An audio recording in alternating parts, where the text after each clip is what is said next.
Welcome to the Fort Johnson podcast. This month, we focus on anti-terrorism and how it affects us. This is a crucial topic that must be discussed as our world has become increasingly interconnected, making us more vulnerable than ever. We need heightened awareness of potential threats and strategies to mitigate them. So join us this month as we explore all aspects of anti-terrorism and how to make our world a safer place. Stay tuned.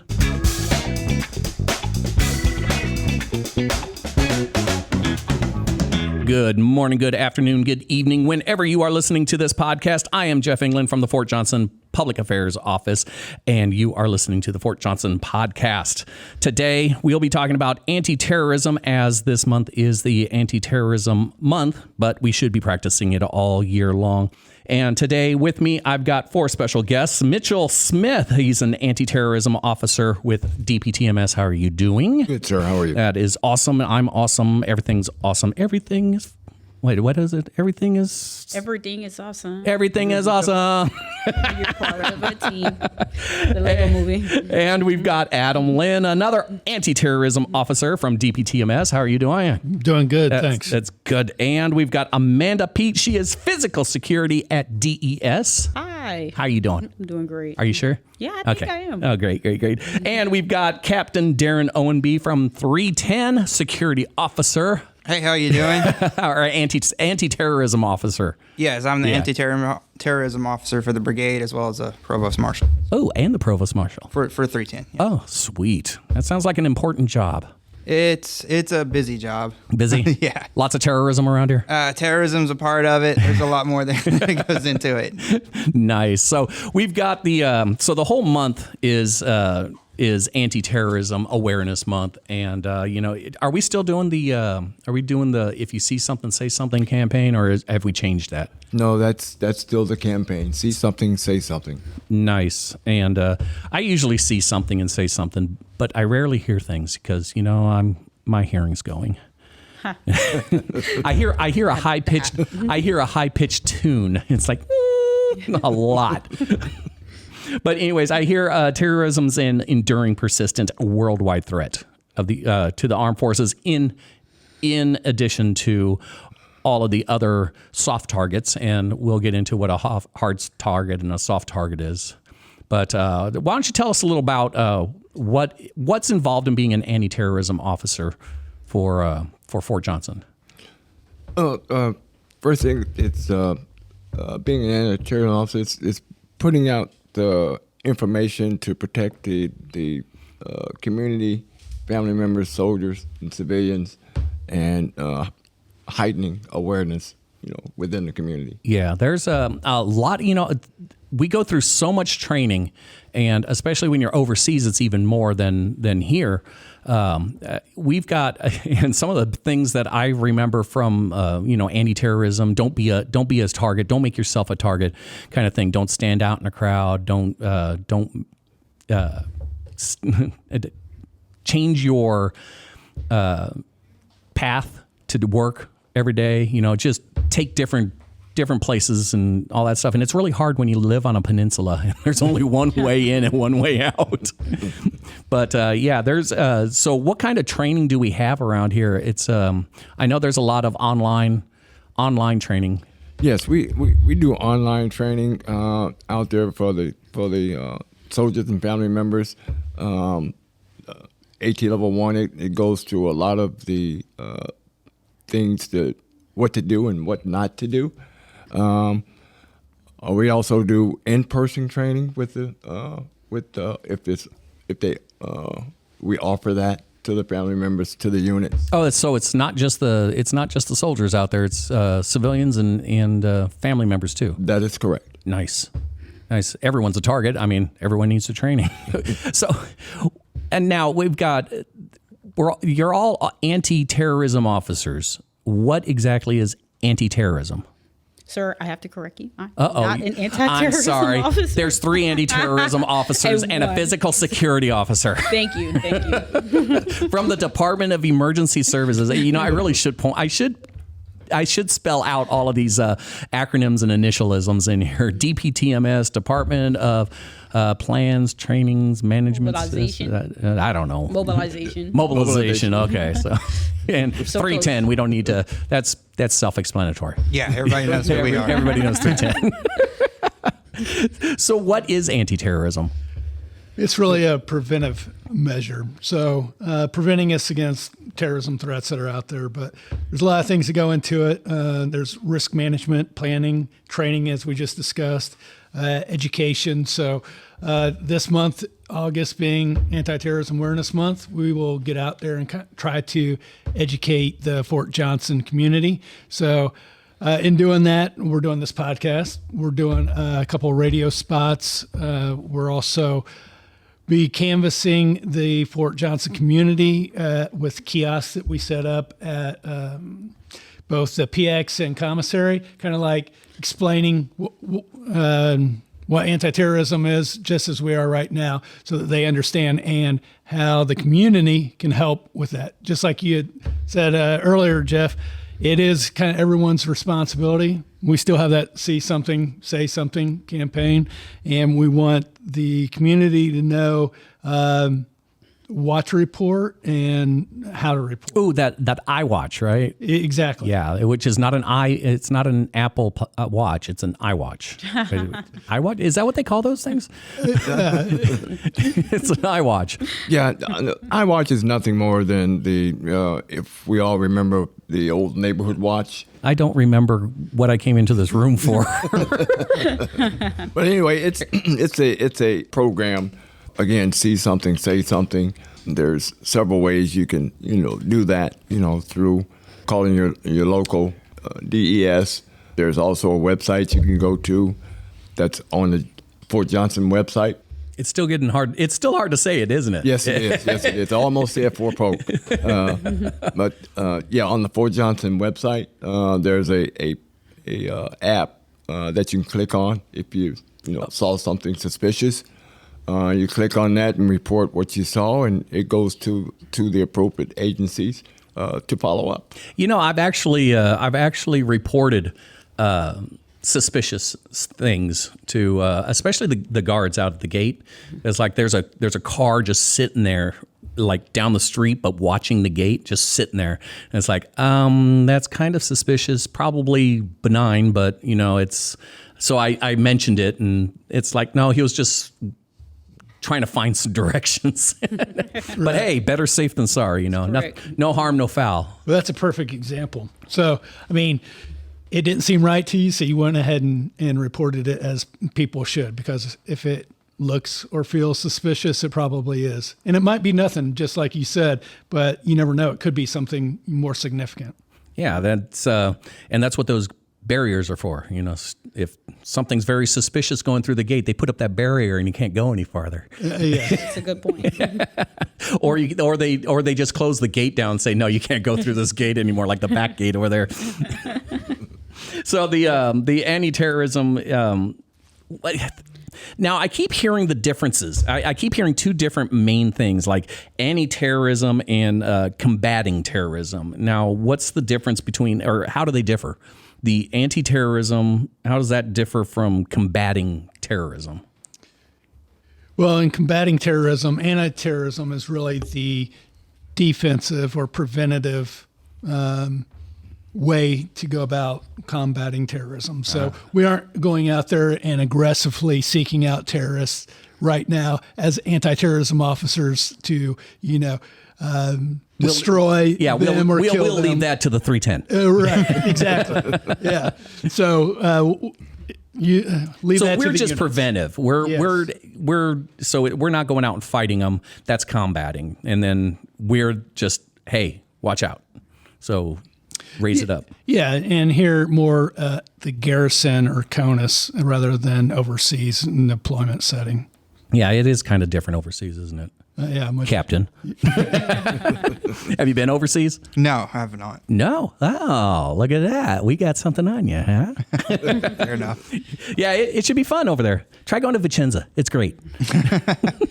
That's where Anderson's going. Yes, Yes, it is. Vicenza. Lucky. lucky dog. And but back to anti-terrorism. I'm always like that. I just go off. It's like squirrel. So, are there any special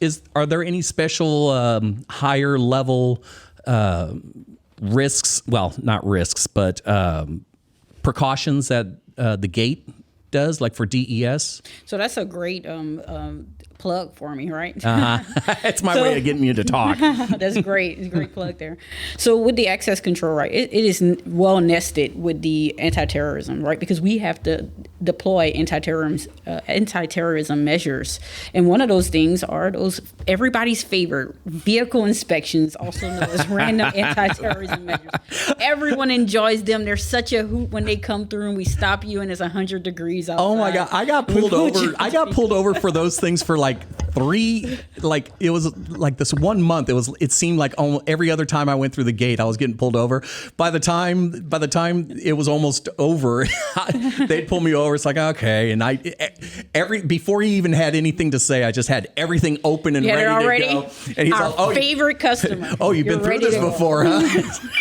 Looking suspicious. Yeah.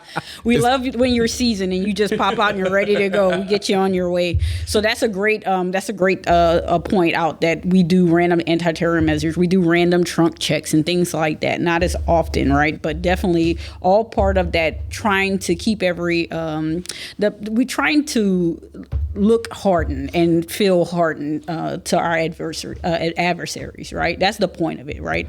And to randomly inspect that no bomb making material or anything like that is coming on installation, so we can all be having this conversation and feel very relatively safe, right? Absolutely. And you never know who's going to get pulled over. And there's always a little smile on my face when I see the person in front of me or behind me get waved over. Like, yes, listen. Was not me. But I actually had to explain to my stepson what the mirror was for. It's like, oh, really? What are they doing with that mirror under the car? It's like, well, making sure that they're not carrying anybody or anything.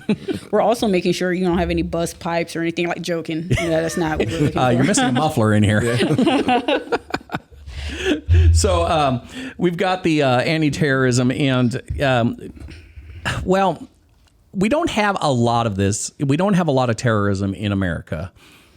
So why is anti-terrorism important to the defense in this country, to the United States? I mean, it's obvious. We don't want to lose anybody, but still, I mean.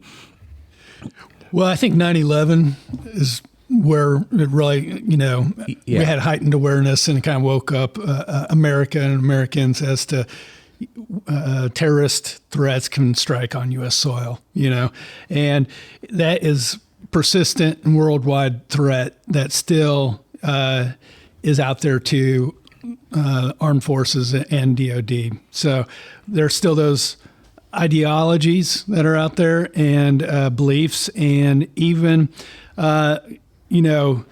maybe not as organized on a lower level. Just, I think it was 2017, we had a person here right on Fort Polk at the time, Fort Johnson, who was experimenting with some chlorine bomb-making materials out in the training area. I remember that. And yep. Yeah, I don't even think it was in the training area, because when I came out of the library, I was told, you need to evacuate this area. And that's where they apprehended him. Yeah, initially it started in the training area, came back onto Fort Polk at the... And from what I've heard, one of the first responders got hurt. Breathing in. Two of them. Yeah. Oh, Two wow. of them. Yeah. Mm-hmm. So the threat's real.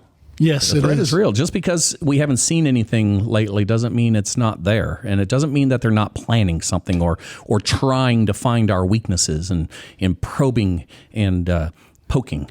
Don't poke the bear. So those two unsung heroes that reported saw something and said something, throughout the possible attack on Fort Polk. So the individual that was caught, he's now serving federal time in federal prison.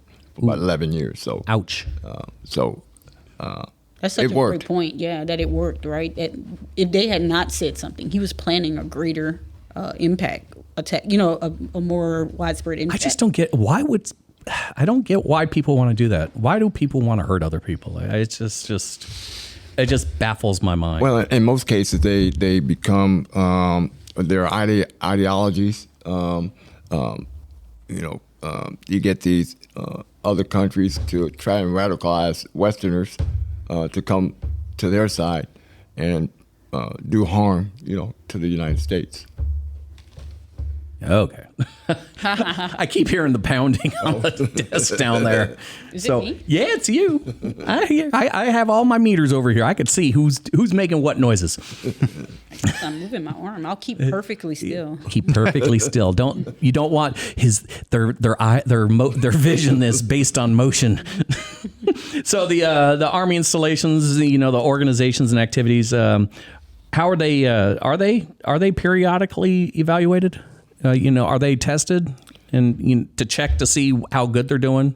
Yes, we do the annual exercises and self-assessments, things of that nature, to keep the stay up on our training. Well, that's good. I mean, some of the training that I've been through just while I'm here is some of the things that you never think about. Like some person comes up and asks for like a copy of the newspaper. And they say, okay, yeah, I can get you a copy of the newspaper. No big deal. And it's like, yeah, just put it in a manila envelope and I'll pick it up, or you can give it to me down right outside the gate or something. So you go down there with this manila envelope with the newspaper in it and you hand it to them, and all of a sudden they've got somebody over off to the side taking pictures of you handing this guy an envelope, and you can't see what's in it. And now they've started to use you and leverage that against you, and now that's creating some propaganda. Yeah, and now they can hold that against you. Say you don't do what I say, we're going to release this picture and say you gave us secrets. It's like, oh, that's not good. So that might not be quite terrorism, but it is. It's something It's that possible. Yeah, I've just the individual training. It's where people wonder if this training works or not. Yes. So we did have a internal protection exercise at the beginning of this year. It was active shooter. And so we had multiple agencies and units involved on response on how that would occur throughout Fort Johnson. So DES police and fire were there. Unit response for protecting the area and protecting the immediate adjacent building, which was an asset we would want to protect, like main headquarters. So it is effective. There's other quarterly exercises that Mitch and I will exercise on the units, such as like force protection, condition, elevation, where they are tested on how they respond and would protect those important assets that they're responsible for on the installation. So how'd we do on the exercise? Oh, we do good. We do well. Yeah, they are pretty well prepared. So we like to see that. Yeah, just make sure that in addition to the headquarters building that you protect really hard, protect the PAO building too. Yes, we will keep that in mind. I'm broken over here. I'm not a good fighter. Keep me away from MMA. So can you provide like some examples of anti-terrorism actions? Well, actually, yeah, the gates are an anti- Well, that's one example, right? There's other examples. They're also like they inspect at the gates. They do random inspections at the facilities for like. So Captain OB can talk to that a little bit about how they do their random inspections. Yeah, we're required to do them at our facilities and our buildings as well. So like we'll conduct random anti-terrorism checks of like ID tags for contractors coming in. We'll check even military ID tags throughout a day, and we vary it up. I publish it usually every month. And then once it gets approved, we'll just go through that process. Yeah, we've come a long way from just having the stickers on the car and saying, "Come on in." That's right. Yeah, I have them check the outside of the facilities, look for things that are out of place. I just vary it up each month and make sure that we check stuff like that. I saw one on the news. It was years ago, and they saw some strange contraption on like next to a building. and they were sending in the bomb squad and this and that, and it's like making a big old deal over it. And I just happened to actually know what it was because I had seen the infomercial for this portable barbecue grill. But they made this big deal. I'm sitting there going like, it's a barbecue grill. Ask Ronco or whatever it is. But yeah, they still took care of it. So yeah, noticing things out of place around a building and around your cars is kind of important, and it doesn't take much to do. So yeah, there was some examples about that, or what you were just talking about here a few years ago, where environmental they were putting out the mosquito traps. So somebody saw that box and reported it, and it was just a mosquito trap. Yeah, it was just a mosquito trap. So again, a good example of see something, say something. Somebody saw that. The important thing is the awareness and getting the information out there. Yeah. You know what they do with those mosquitoes after they trap them? No, I do not. They count. They have to separate them by male and female because the female's the only one that bites. So they separate them male and female, and then they count how many females are out there.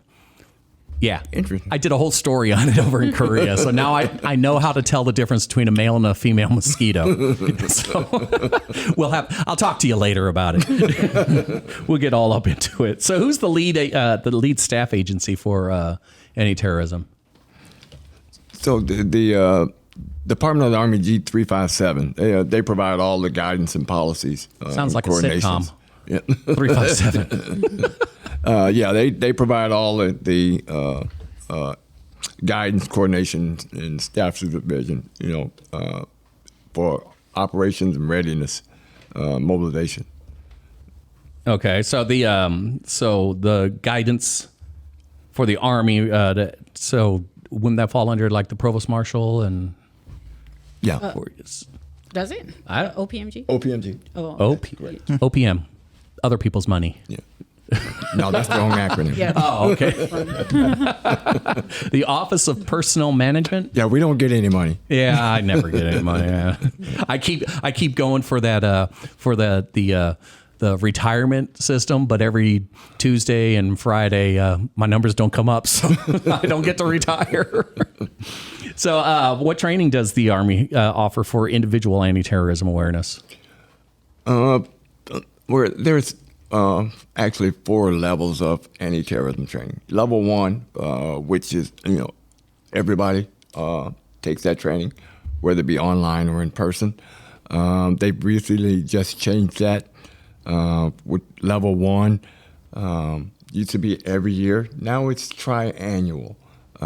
Is that every 3 years? Every 3 years. Well, for the first 3 years, once you come into the government service, you'll have to take it for the first 3 years.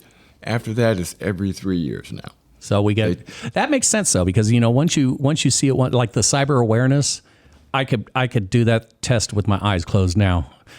So many times. Yeah, I used to have to take it twice a year because when you're in the National Guard, you have to take it for that, and then you have to take it for the civilian job. So it's like great. It's like I just took it. That's B. Yeah.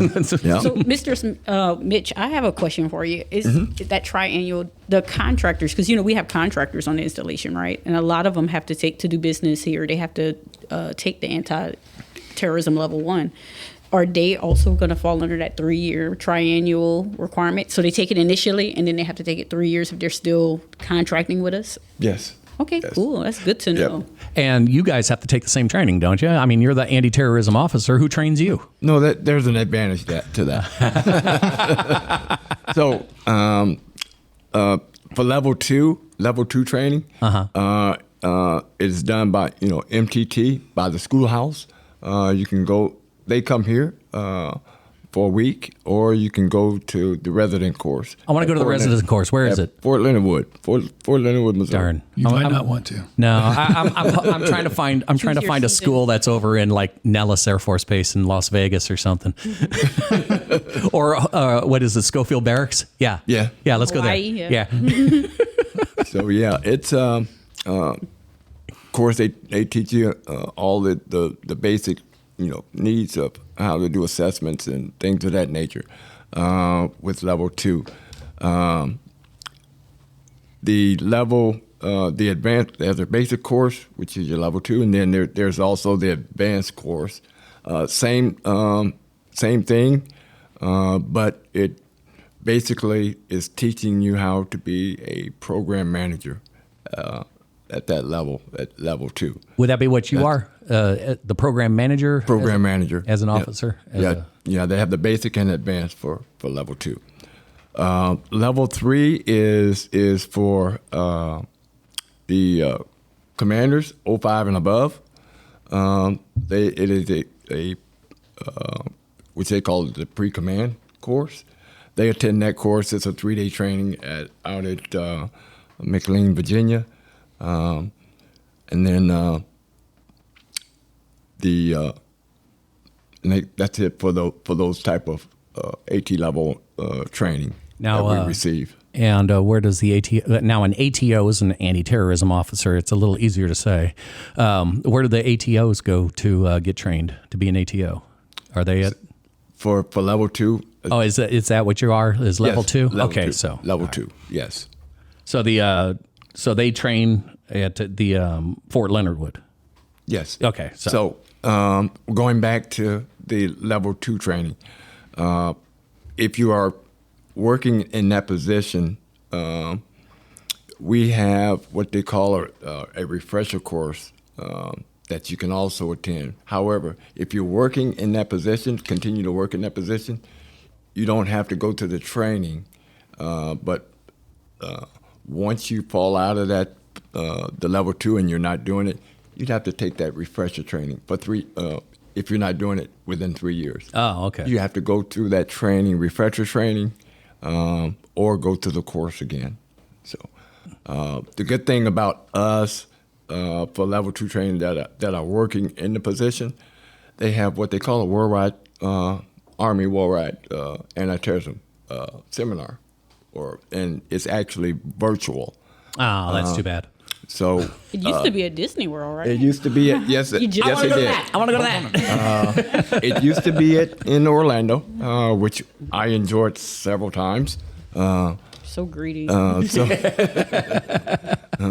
There's worse places to go, I can tell. That's right. We actually stayed at Shades of Greens. Nice. So I went and played golf a few times while I was there, right there on Shades of Green. That is a nice place. So now they, with funding and everything else, they cut all that back, and now they do it virtually. So now that they do it virtually, we've had quite a bit of turnout that attend the virtual training. Last year we had about 600 plus people join that. At Disney World or Orlando, you can only get about maybe 200 people, to attend the conference. So it works out great virtually. But when you finish the course, the virtual course, Department of the Army, OPMG, they send you a certificate as a refresher that you've been to the level 2 course again. So that's an advantage. Yeah. So I take it that if you go to, so Captain Owenby should be level 3. No, I'm level 2. Oh, you should be level 3. I went to the course in Leonard Wood, but We want you to be level 3. yeah, I'd like to. That's pre-command. So,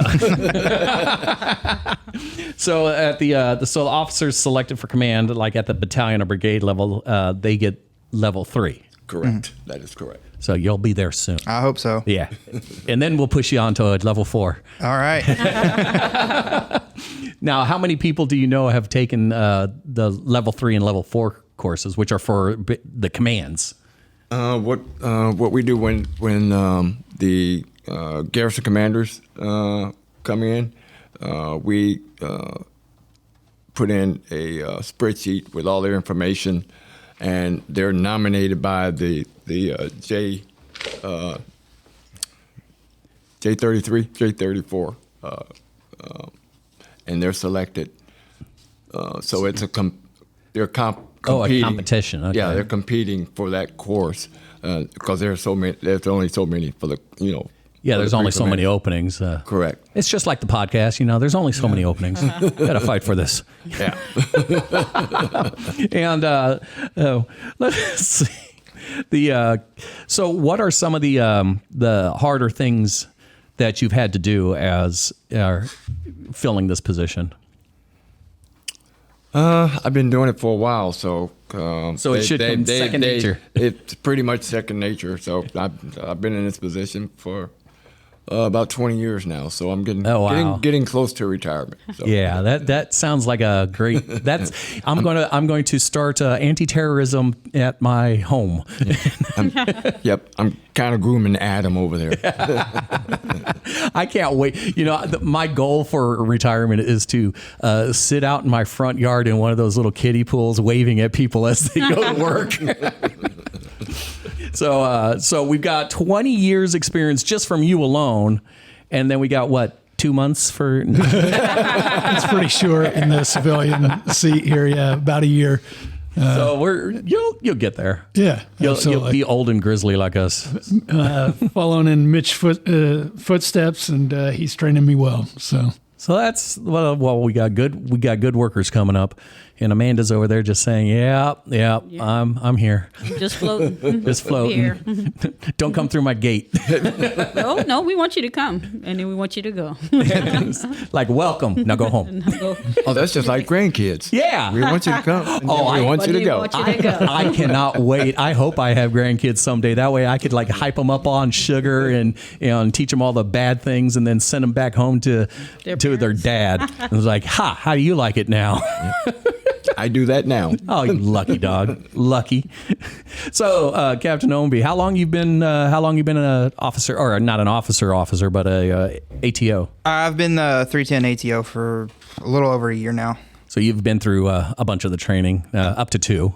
Yes. So you say. Yes, it was the first thing I did when I went back up to staff. So nice. So what do you normally do out there?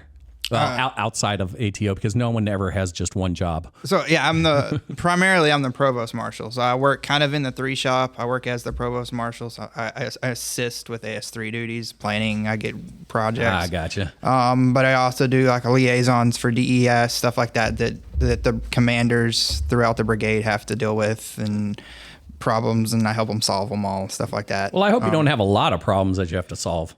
Not too many, but we have a lot of work, a lot of admin duties, stuff they have to do when it comes to UCMJ, issues like that. It's the forms they have to fill out, and I help them guide it through it all and help liaison for the whole brigade with DES. So there's a lot that goes into it, as well as on top of just... Yeah, so they just keep you busy. Yeah, I just stay busy. That's all I do. I think they take advantage because you can't say, nope, sorry, I'm off work now. Oh yeah, definitely, 100%. But I signed up for it, so I ain't complaining. I think a lot of us did.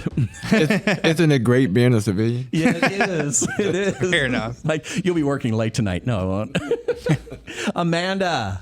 I'm gonna be honest with you. We work all time of the day and night, as Captain Bees knows. So yeah, I hear you. I know, that's crazy. You guys you're just always there. Yeah, it's kind of like the hospital, right? They're always there, and the WAC, right? They're always there. It's just our nature of our job, I guess. Mm-hmm. Yeah, I'm glad I'm not a cop. I tried being a cop, but it's like, you know what? Like I'm called to something else. Yeah, it's like. Been there, done that. Yeah. It's like I had to work at a gas station, 24-hour gas station. I feel the pain. Oh, so you do understand I that do. shift work. And working overnight, the late shift by yourself with no cameras, it was kind of scary. I worked like right next to where I would sit behind the cash register was a bullet hole in the floor. Oh, nice. What gas station were you at? It's like, I'm not allowed to have weapons in here, am I? No. It's like, great. Kids, pick your careers, right? Oh, yes. I moved up. So the anti-terrorism month, is there anything special for the month that you got planned or anything? Or is it just be more aware than normal? No, we I think Adam had alluded to it at the beginning of the Oh yeah, that's right, show. over the PX. We'll be doing some things out at PX and commissary in the coming weeks to heighten the word and to get the information out there. We do have some giveaways we're planning on giving away while we're out there. It's a brand new car. No, Not quite. No, not darn. quite. Maybe a Matchbox car. A Matchbox. Yeah, there we go. I think Monday we go to the local radio stations and talk about Anti-Terrorism Awareness Month and get the word out there as well too. Cool. Let's see, we just had on the 1st, the garrison commander signed the proclamation declaring August Anti-Terrorism Awareness Month. That was, a pretty big deal. There's like 5 of us out there in front of the headquarters building, but we tried to get that done quickly because it was about 105 degrees outside. Yeah, you don't. We're going to put anti-terrorism month and heat exhaustion month in the same month. It's like, Yes. but anyway, so make sure that the simplest thing to remember for anti-terrorism for people that haven't been through training. Just keep an eye out for things out of the norm.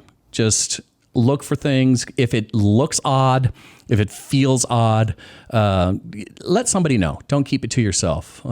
Cars sitting there taking pictures of the front gate, which we all know is a big no-no. That's right. Exactly. People trying to gain access or trying to get you, hey, can you get me on the boat? Nope, sorry. Yeah. Even something simple as piggybacking going through a door that requires a pass to get in. Or people even drawing, making sketches. Ooh, that's sketchy. Yeah.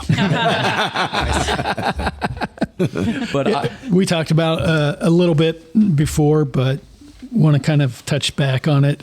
So DES police make it pretty easy. Their number is 531 COPS, where you can call them and report something. I Salute, which is a counterterrorism or a counterintelligence. You can call 1-800-CALL-SPY. There's a couple free apps. 1-800-CALL-SPY? Yes. That's cool. Yeah, that's pretty cool. And then there's a couple free apps out there that you can download on your phone. And it's a form. They make it easy for you, like, the description of a vehicle or person and so forth. But there's the see something, say something. There's Army CID. And I think even the state of Louisiana has LA Safe that you can report stuff through them as well, too. Dang, it's everywhere. It is. It's everywhere, man. That's so cool. Yeah. Well, I'd like to thank everybody for coming in. I appreciate it. I really enjoy getting to talk to y'all. And I know we'll be doing this again next year. Maybe not with you, Mitch, but... Maybe one more year. One more year, okay. Mitchell Smith, Adam Lynn, Amanda Pete, and Captain Darren Ownby. I appreciate y'all coming in. I really do. And you made my day. Thank you, Jeff. And I shall stay safe. And if I see something, I'll say something. Great. There Thanks. you go. Thank you, Jeff. You have a great day. All right, I'm Jeff England with the Fort Johnson Public Affairs Office, and this has been the Fort Johnson, I did say Fort Johnson Public Affairs Office, right? Okay. Fort Johnson Public Affairs Office. This has been Fort Johnson podcast, and we'll be listening at you later.